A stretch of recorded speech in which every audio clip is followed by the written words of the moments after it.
I actually think there will be a day when people in Tenerife will not want to see Tenerife Vloggers. The businesses in Tenerife will not want to see Tenerife Vloggers on the island.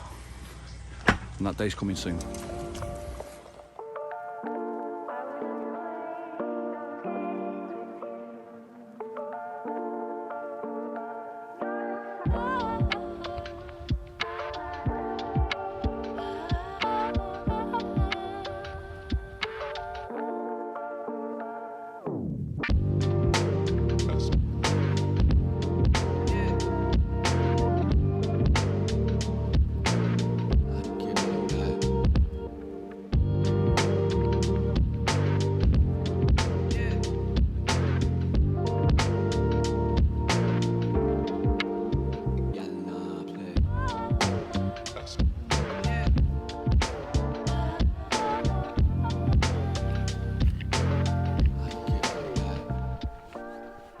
I'm most probably going to lose subscribers for this. I said that the other day, didn't I? Went for a meal last night. We had a meal here in the village in Callio, actually. We went to a restaurant, a long-standing restaurant. It's been there a while. We wanted to go somewhere else, couldn't get in. So we said, well, let's go and give this restaurant a go. And we went in there and we spent €65. And to be honest with you, I'd mark it a good 4 out of 10. Just trying to be nice, 4 out of 10. And the reason being was because we first of all sat down. The waiters and waitresses, they weren't Spanish or English, they were foreign nationalities. You tend to get that now because of Brexit. So we order in English. And I ordered a pint because we didn't have the car. Very nice, went down nicely. I ordered a second pint, and as the second pint came, the glass was warm, clearly just straight out of a dishwasher. Rather than wait for it to cool down, I just got straight up. And the first person I could speak to, I said, do you mind if I have another beer with a cold glass, please? And I didn't know at the time, but the person that I actually got up to and spoke to was the owner. And the owner was a lady, most probably, spinning me around, most probably in her 60s. And the look of horror on her face, because one of her staff had served a beer in a warm glass, was clear to see. Especially when she walks away in Spanish. And I heard her say in Spanish, they know we have glasses in the fridge. So in other words, the staff knew where the cold glasses were, but due to staff incompetency, lack of training, they just gave me a glass that was a warm one instead. Stop, need to swap hands. That was the first thing. The starters we ordered, bread, and then a portion of garlic mushrooms, because we're going to have 2 steaks. So we thought, just have a small starter. It was late getting on anyway. So the bread turned up. It's one of those little baguette things, preheated, that you stick in an oven, come out warm. And I opened up mine, and it wasn't fresh. It was rock hard, inside and out.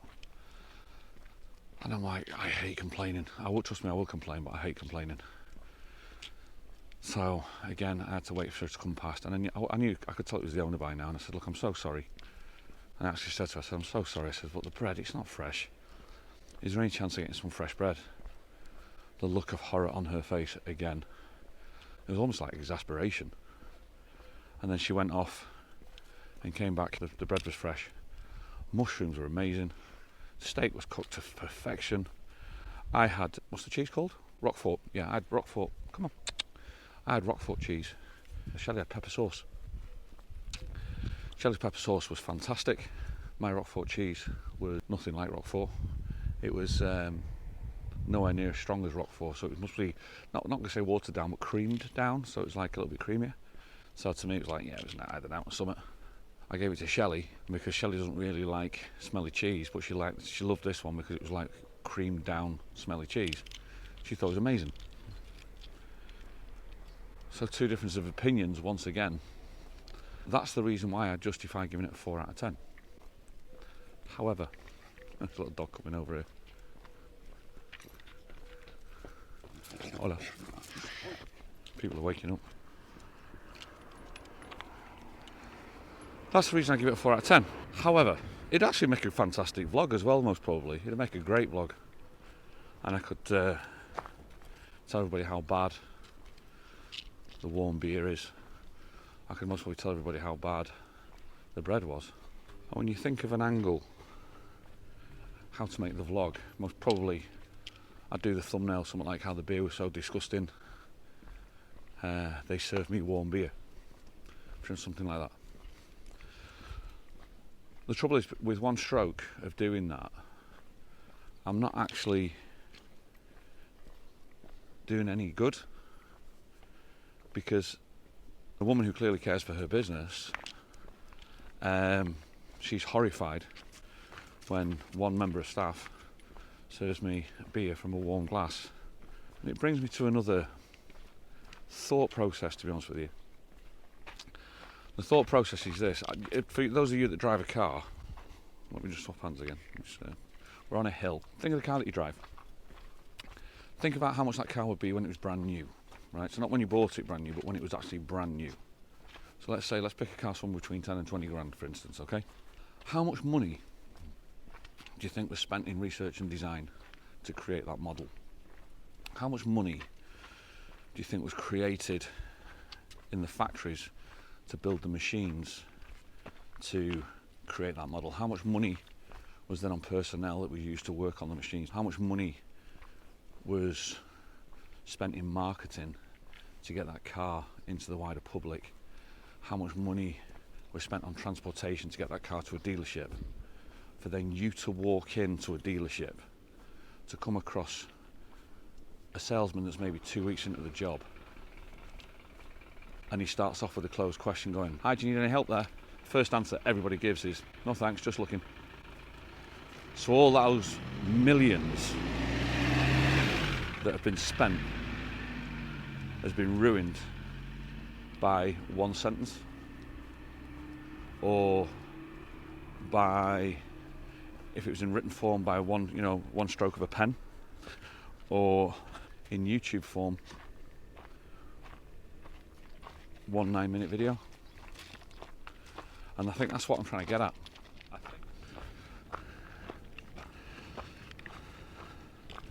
Vlogging in Tenerife is a fairly new art form that's been going since most probably the birth of COVID. People tend to put that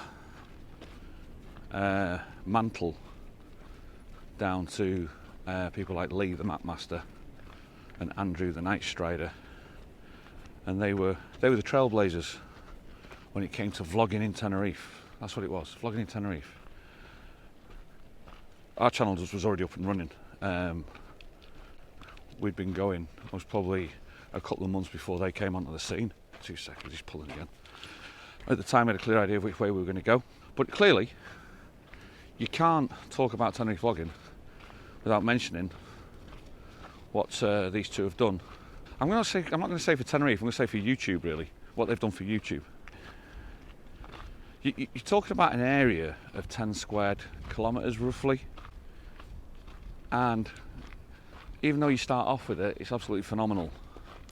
And there's some fantastic things in here, 10 square kilometres, which will easily fill a 2-week holiday for somebody. So if anybody comes over on holiday for 2 weeks, it's amazing, honestly. The trouble is, once you've done and videoed all the amazing, what's left to video? What's left to video? The not so amazing? And that's where it becomes a little bit limited. Or some channels can become a little bit limited. In my eyes, by the way. That's where, in my eyes, if you're going to vlog on places, eventually, the channel will become limited. Take Kevin, for instance, Scotsman in Tenerife. He's exactly a prime example. He's decided to go elsewhere to look at other places because there's only so much of Tenerife you can do. But what happens if you're here? And what happens if you're known for that? What happens if you're known for being Mr. Tenerife? Or if you live in Tenerife and that's all that you know? Well then, once you've started looking at the good stuff, it's natural that you then start looking at the not so good stuff.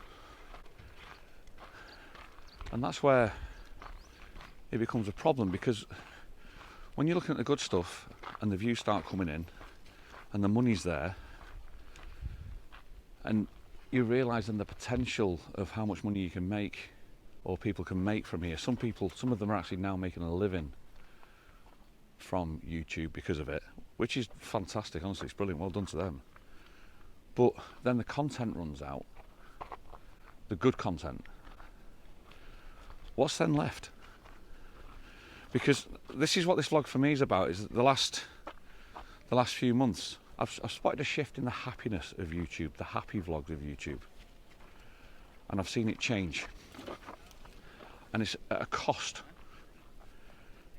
It generates clicks, don't get me wrong, it definitely generates clicks. But it's been at a cost of other people. And that's where it gets a little bit nasty. I'm gonna have to get you past all these people, mate, and then we'll start again.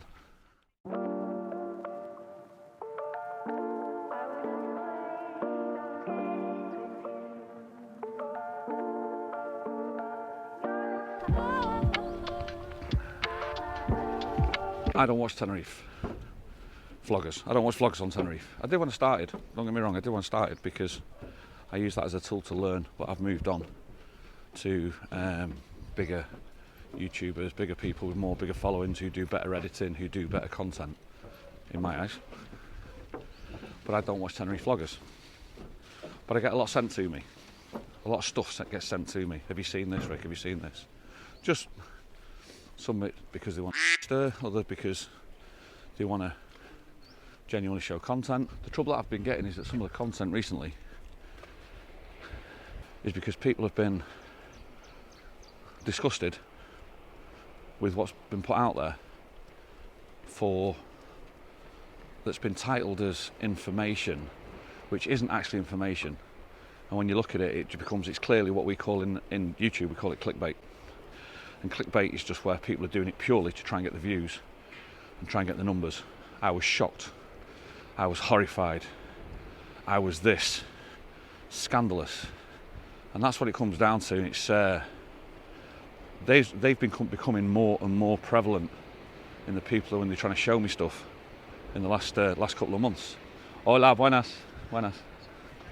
Beautiful Alsatian. I got shown one about a month and a half ago. About 4 people, 3 of them which I knew, going into a restaurant, a long-standing restaurant that's been there for years, that employs great staff, it has fantastic food, it's known for its fantastic food, it's got a reputation as high as the hills, and you got 4 people going in there and basically slagging it off. So much so that one of them was that embarrassed, you could almost see it, he was actually backpedaling when they were giving it scores. Because you're going to score a restaurant like I just did, but they're going to score it on TV. When I've got a friendship group of 2 people, and I speak in a bar, and I'll tell them about the restaurant last night, and I'll say I wouldn't bother going because I'll never go. That business gets affected by losing 2 customers. When you've got a YouTube channel of 3,000 people, that can have a bigger effect. When you've got a YouTube channel of 100,000 people, that can have a bigger effect. And when you've got that plus, that can have a massive effect. And the issue that I've got with it is myself commenting on last night's food. We're not in a field, an expert in that field. It's a personal preference. And people, they hide behind that as well. Oh, that's just my personal preference. But one of them, right, this is what really got me, was one of them slagged off the chips because the chips were too pale. Now, as I said to you before, I don't know a lot about food, but what I do know about food is that the cleanest of chips is like that because the oil is regularly cleaned. So if you have regularly cleaned oil, your chips come out a lighter colour. I know that. So does that mean manky black chips or black covered chips is the way it should be? In essence, a business is getting slagged off because its oil's clean. I honestly don't get it. I genuinely do not get it. The behind the scenes, how do you explain it, through the YouTube community of people that I know, the vloggers that I know, it was horrific. It was just like so detrimental, so scandalous that somebody would go in there, 4 people would go in there under the parasol of entertainment, under the parasol of we're having a good time, and then slate a business. My nan taught me, if you've got nothing good to say, don't say anything at all. And I think that's really an important one. Unless you are trying to be the next Piers Morgan, who purposely does it, looks for it, because he's another one who does it. Unless, you see, he knows the sea's around the corner, so I think we'll stick him in the sea and then we'll carry this conversation on.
Wrong way.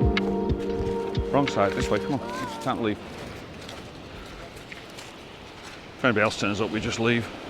No, mate, this way. I'm trying to go the opposite way. Trying to get me into the sea. Once the good side of Tenerife's been done, what's left? What's left? That's the issue, you see.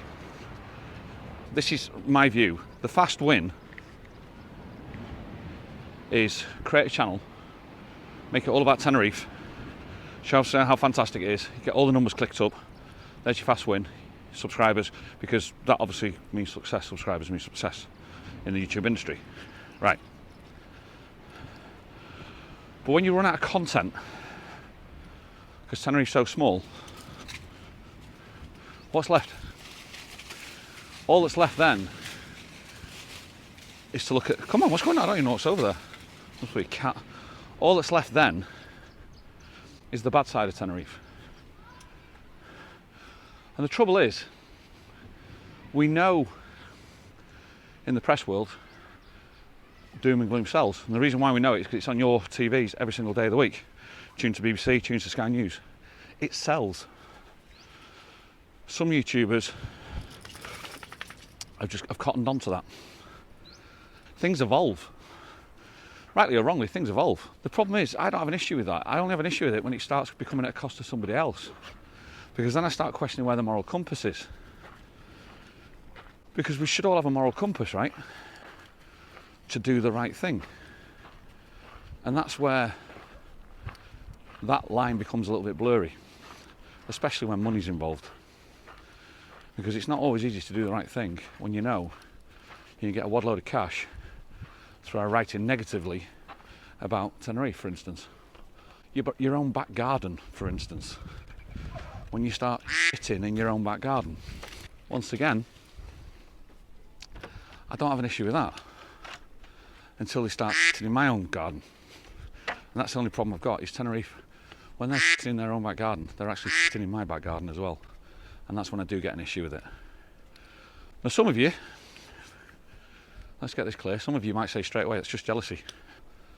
I assure you it's not. If you think it's jealousy, please do me a favour and do me the courtesy of unsubscribing, because that means you just don't understand me at all, because it's not about that. The issue that we've got with this is, this creates then, I called them trailblazers at the beginning. And the reason why I call them trailblazers is because if something is seen to be successful, other people then want to do it, which is great. It's a great hobby. It's a really good hobby. It gets you out, gets you filming nice places, gets you showing nice things, done in the correct context.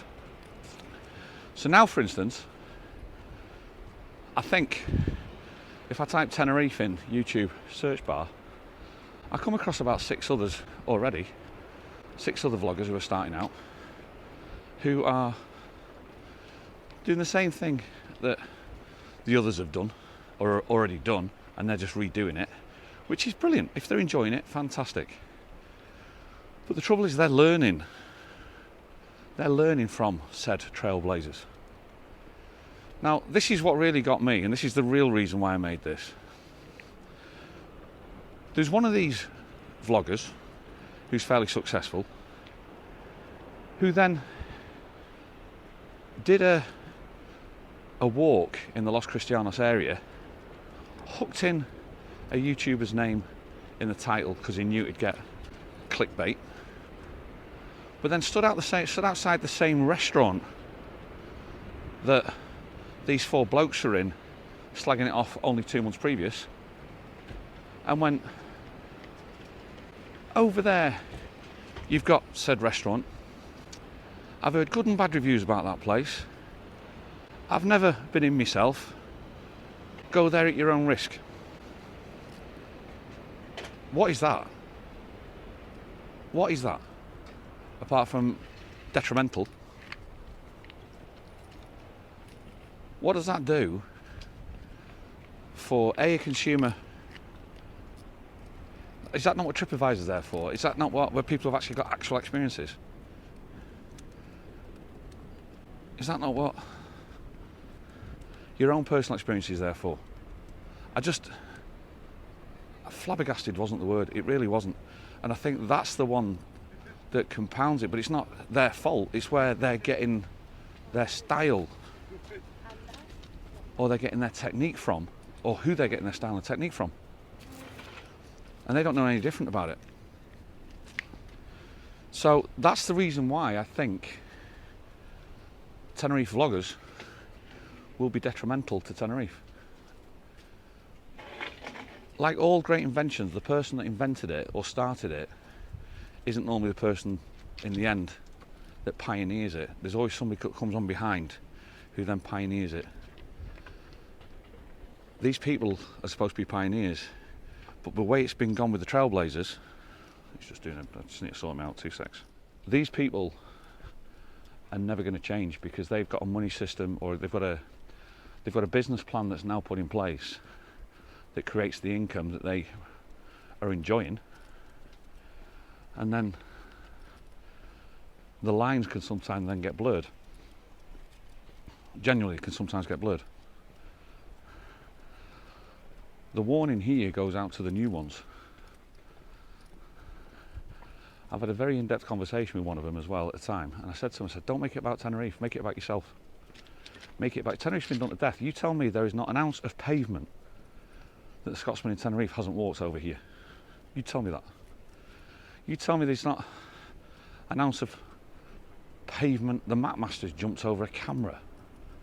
You tell me there's not a leche coffee that's not been drunk on the island. It's been done to death, guys. It's been done to death.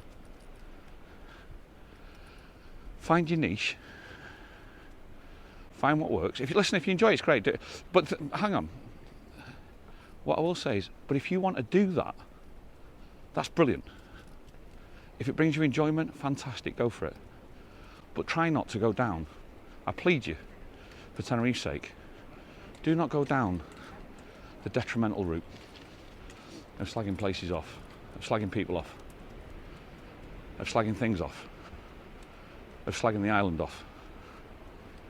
Because that's what's happening.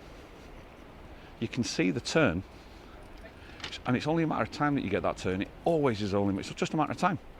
It's like a boy band that comes on the scene that everyone thinks is amazing. They get millions of followers, and then one just decides he wants to just do a solo single, and you know that's it, he's gone then, aren't you? You just know it. That's the turn. And this is exactly the same as what's happening at this moment in time. YouTube is new to Tenerife. It's new. It really is. How it moves forward is what we do with it. Is how we decide to do with it. With great power comes great responsibility. Just use your moral compass. Use your moral compass, because in life that's all you've got. The moment you lose your moral compass, you've got nothing left. And unfortunately, some of these vlogs, I don't see a moral compass anywhere.